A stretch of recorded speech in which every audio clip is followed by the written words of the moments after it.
Hey everyone, welcome back. Not getting whatnot notifications for shows you follow, winning bids, or new listings? Here's exactly where to find it or fix it. First, go to your iPhone settings and then scroll to the Whatnot app or just directly search for it.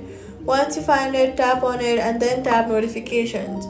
And make sure that notifications are toggled on. Set style to banners or alerts, not none. Turn on sounds and badges. Scroll to the top of settings and then tap focus.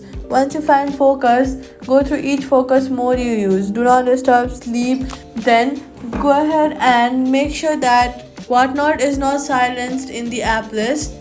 So next, go inside the Whatnot app itself, tap on profile, then tap notification settings and confirm seller show alerts, bid notifications, and the categories you follow are all turned on the account level.